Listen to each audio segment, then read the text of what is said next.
OK, donc avant de continuer avec les lois de vitesse intégrées, il y a des précisions qu'il faut toujours faire. Donc, il faut absolument que vous compreniez que les réactions de premier ordre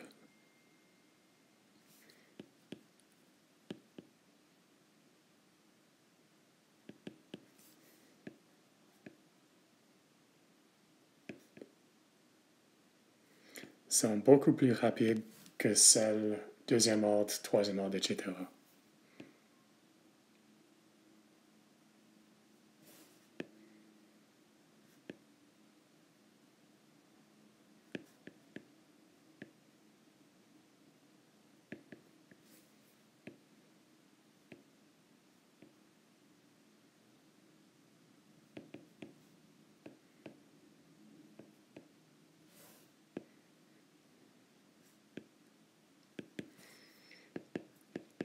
OK, le pourquoi, on va discuter un peu brièvement. Pour une réaction A qui devient produit et la vitesse premier ordre, pour que la réaction se passe, qu'est-ce qu'il faut? Il faut des molécules d'A avec assez d'énergie pour former les produits. C'est tout.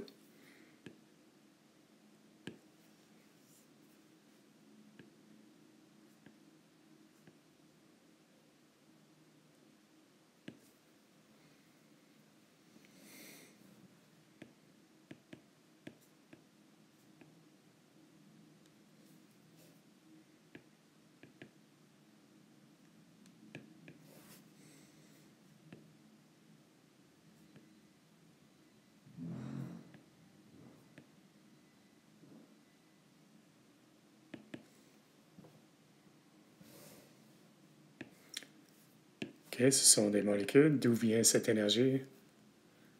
C'est de l'énergie cinétique.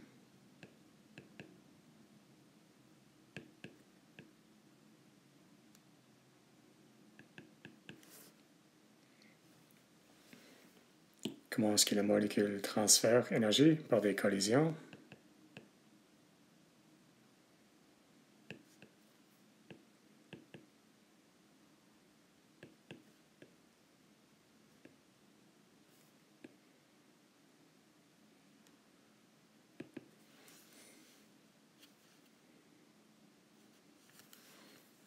Et comme on a vu au premier chapitre, il y a une distribution d'énergie pour les molécules.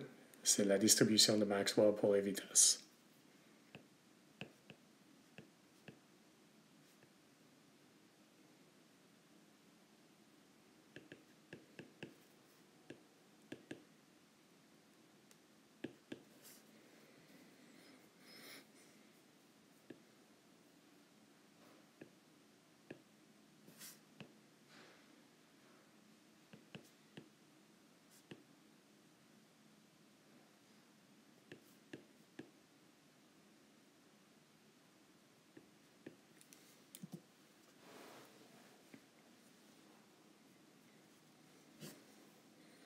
OK, ici, je veux dire vitesse, mouvement. Autre part, on discutera seulement les vitesses de réaction. Bon, donc,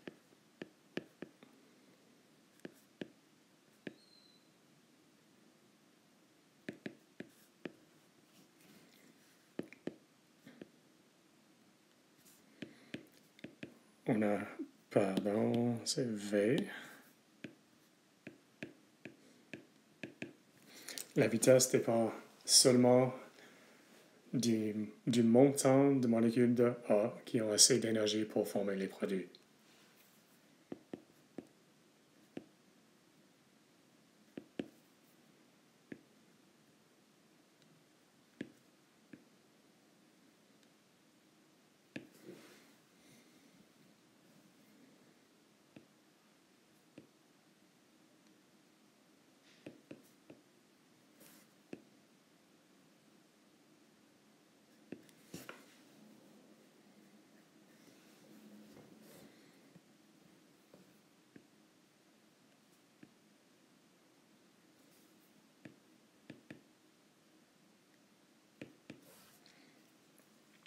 Si on regarde le deuxième ordre,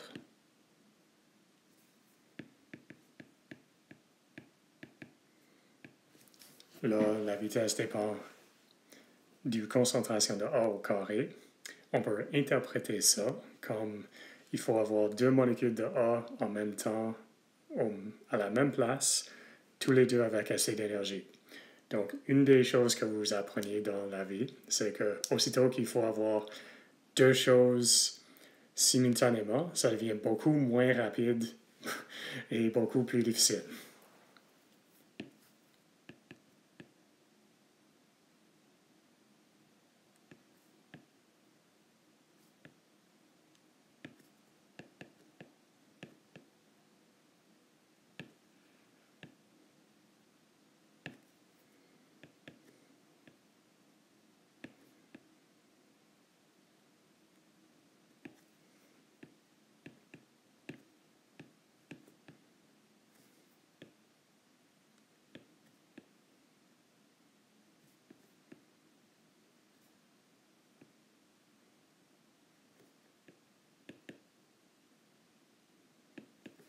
Donc, c'est pour ça qu'en général, les réactions d'ordre plus grand que 1 sont beaucoup, beaucoup plus lentes que les réactions du premier ordre. En particulier, les réactions d'ordre 3 n'arrivent pas souvent du tout, et d'ordre 4, je ne pense pas du tout.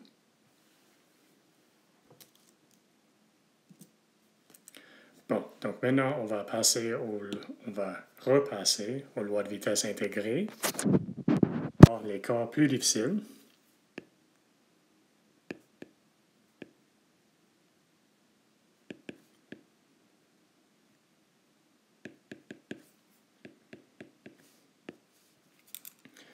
Donc, le cas qu'on regardera en premier, c'est un cas qu'on ne pourra pas traiter directement comme la dernière fois. Donc, on a A plus B qui devient produit, et la vitesse dépend des deux. Donc, la vitesse, c'est quoi? C'est le dérivé du progrès de réaction avec le temps. Si on écrit la concentration de A comme sa concentration initiale, moins le progrès de réaction. Ensuite, on écrit B comme sa concentration initiale, moins le progrès de réaction. Pourquoi moins pour les deux? Parce qu'ils sont tous les deux des réactifs, donc ils vont diminuer avec le temps. Là, on peut écrire la vitesse comme ça.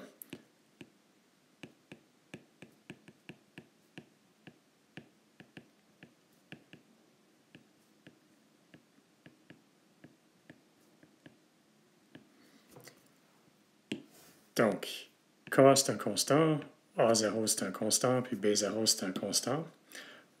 Ça nous donne une équation différentielle. Ça nous donne quelque chose qu'on peut intégrer facilement avec des techniques que vous avez vues au cégep. Donc, si on réarrange, on a K dt.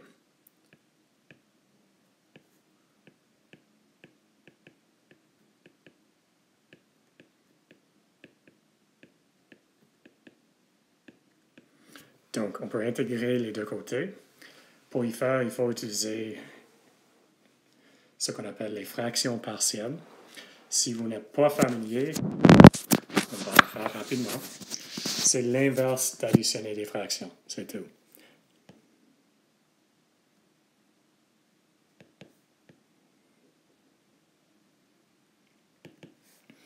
Donc, pourquoi est-ce qu'on veut faire? Parce que cette fraction-là est difficile à intégrer, mais ici, on peut le décomposer en deux fractions simples. On sait l'antidérivé, c'est le logarithme naturel. Bon, donc on a la forme 1 sur A, un constant, moins x, fois b moins x. Ça, c'est ce qu'on a. Et on veut l'écrire comme un coefficient alpha divisé par a moins x, plus un autre coefficient bêta.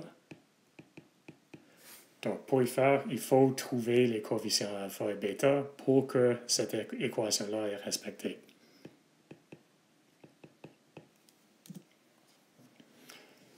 Bon, donc, on va le faire. On additionne les fractions à droite, puis on voit quand ils sont égaux à l'équation, à la côté gauche. Bon, donc, on réécrit.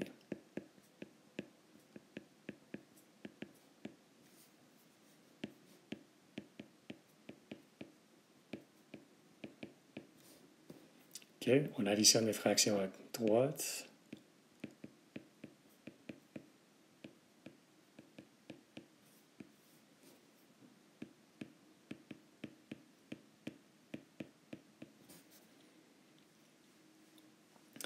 Bon, donc ça a l'air d'être une équation, mais en réalité, c'est deux équations. On l'écrit comme ça.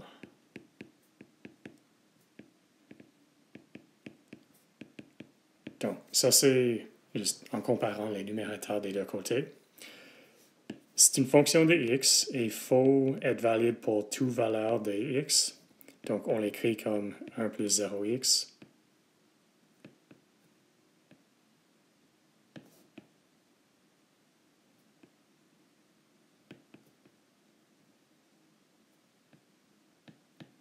Donc, on peut décomposer cette équation en deux. On a une équation pour les termes en x et les autres qui sont les constants. Donc, on a alpha b plus bêta a est égal à 1. Puis on a moins x, alpha plus bêta est égal à 0x. Donc, ce qui veut dire que alpha plus bêta est égal à 0.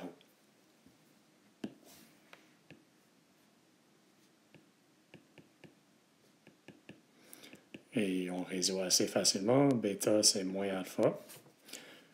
On le met dans notre première équation. Donc, alpha b, bêta, c'est moins alpha. Et on résout.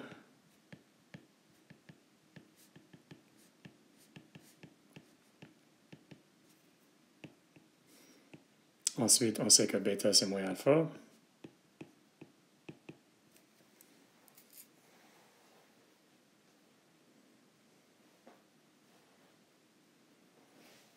Ou autrement écrit,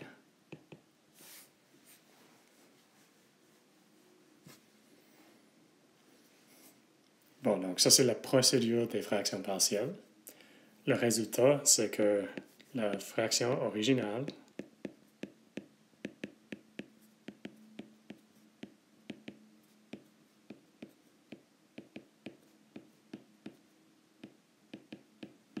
et vous pouvez vérifier comment en ajoutant les fractions à droite.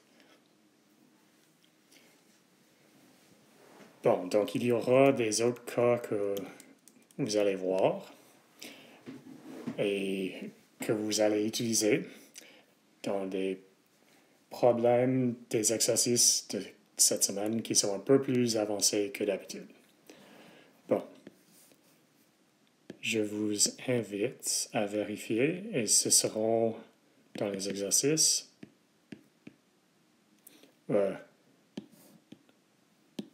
Évaluer.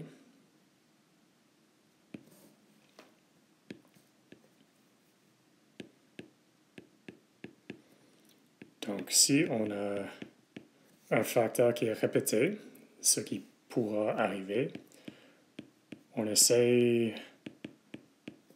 de l'écrire comme ça.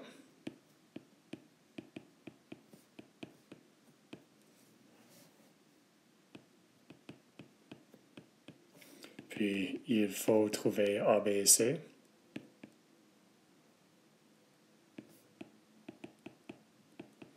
Comment? Exactement de la même façon, sauf qu'il y a trois équations venant de 1 plus 0, x plus 0, x au carré. Bon, aussi.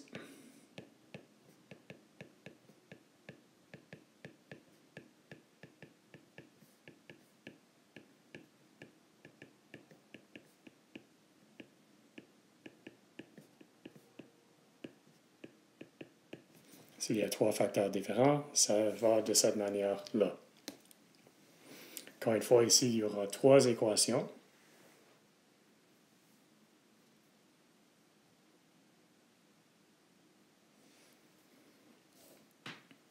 que vous pouvez gérer. Bon, donc revenons au problème qui nous intéresse pour le présent. On a ça, et la vitesse est...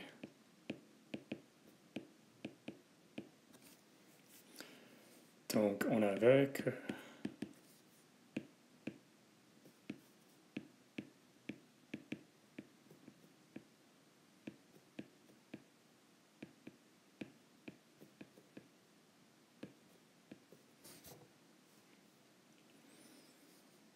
Et on vient d'évaluer les fractions partielles. Donc, ce fraction à droite est la même chose que le B moins A.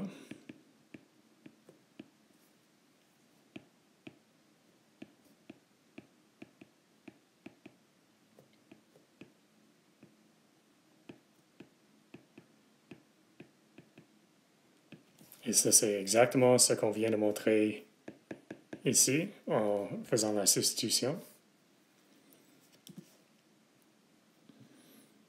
Donc, à droite, on a une somme de deux intégrales. On les évalue séparément. Pour y faire,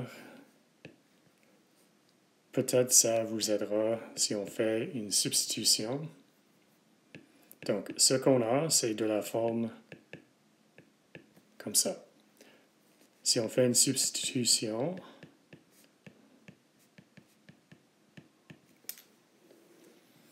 ça devient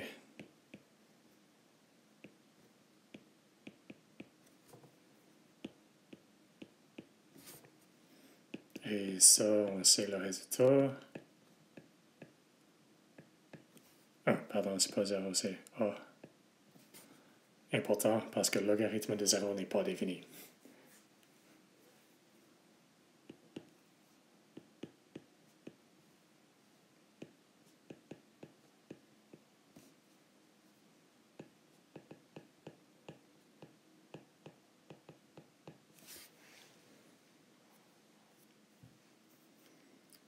Donc, on peut utiliser cette substitution pour celle-là et celle-là, séparément.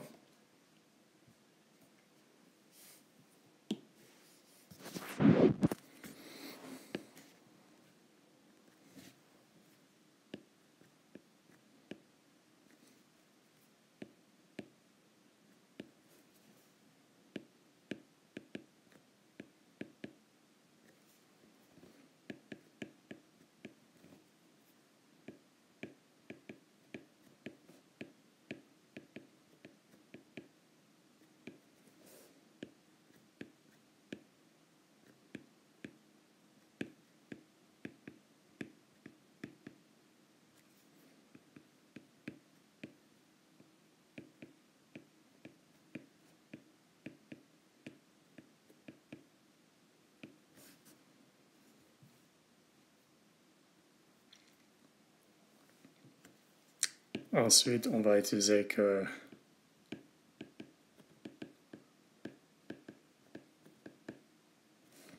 donc, on peut remplacer ça par A. La même chose pour B.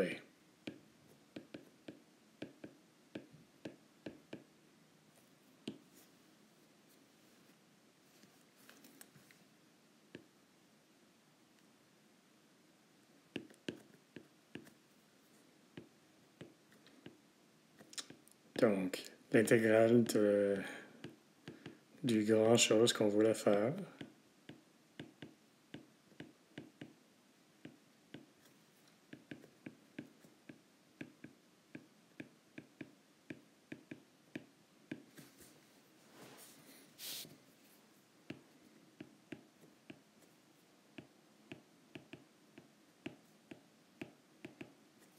Et ici, on a fait la substitution pour ça.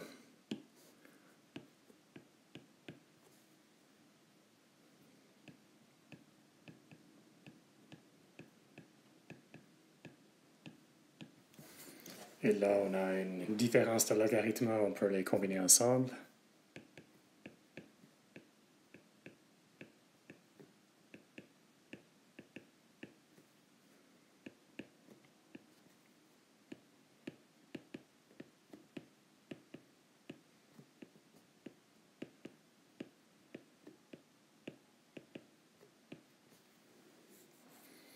Et ça, c'était égal à quoi? Kt.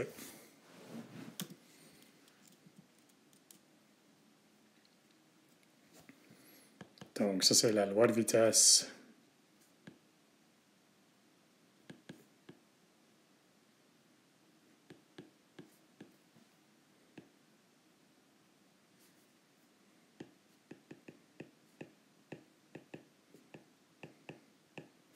Notez que c'est difficile d'avoir une fonction de la concentration de A ou la concentration de B seulement comme fonction de temps. Ce qu'on a, c'est une fonction pour le progrès de réaction en tout temps. En utilisant ça, on peut trouver des concentrations de A et B en tout temps.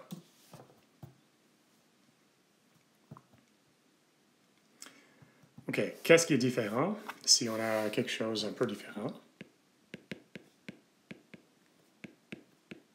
Disons qu'on a ça. Il y avait une petite complication dans un des exercices de la semaine passée où il fallait introduire le facteur de 2 de la bonne façon. Donc ici, c'est la même chose. Et je vous dis que la forme est comme ça. OK, la différence, donc A, c'est toujours le même. La concentration de A, c'est sa concentration initiale moins le progrès de réaction. Mais la concentration de B, c'est sa concentration initiale moins 2 fois le progrès de réaction. Après ça, tout le reste du développement est exactement le même, sauf que les valeurs sont un peu différentes. Je vous invite à vérifier.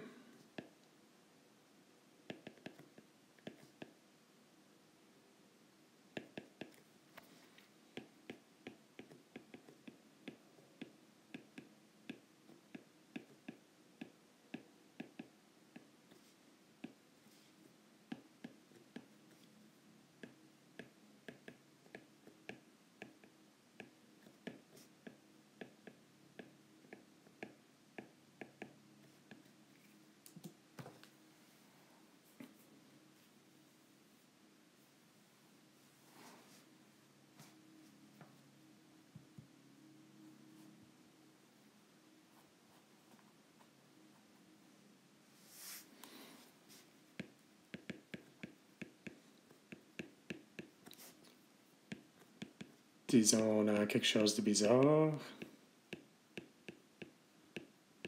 Donc, je vous dis, ça n'arrive pas souvent, et je doute même que ça arrive.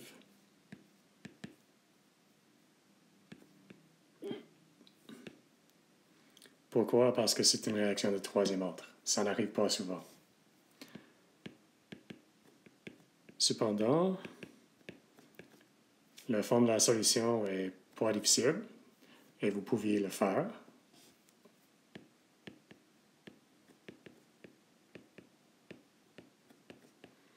Donc, jusqu'ici, c'est la même chose. La différence, c'est que vous allez avoir une fraction comme ça à séparer. Et je vous dis qu'il faut le faire comme ça. Donc, il faut trouver le coefficient A, B et C. Et éventuellement,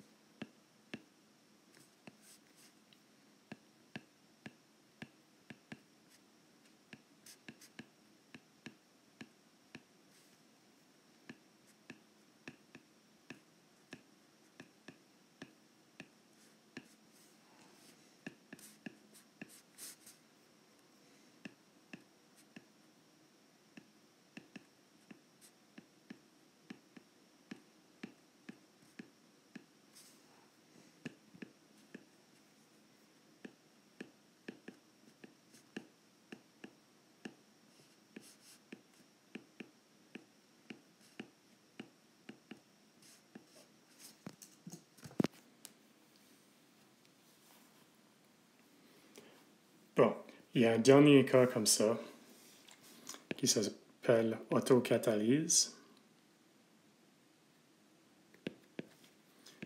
C'est une réaction de cette forme-là, mais la loi de vitesse est un peu bizarre. Donc, aussitôt que P produit, ça va accélérer la réaction, ce qui est bizarre. Le message, c'est que la formation de P va augmenter la vitesse de réaction. La réaction est catalysée par elle-même, donc le nom autocatalyse. Fonctionnellement, c'est quoi la complication? La seule différence, c'est la concentration de P, c'est sa concentration initiale plus le progrès de réaction. Donc, la forme différentielle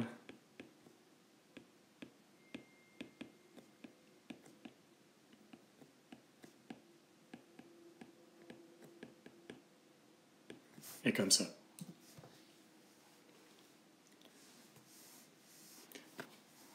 Bon, donc on a vu plusieurs formes similaires. La méthode de solution pour tous, c'est les fractions partielles suivies par une intégration simple. La prochaine fois, on va voir des réactions proches à l'équilibre et ça sera la fin du chapitre 5.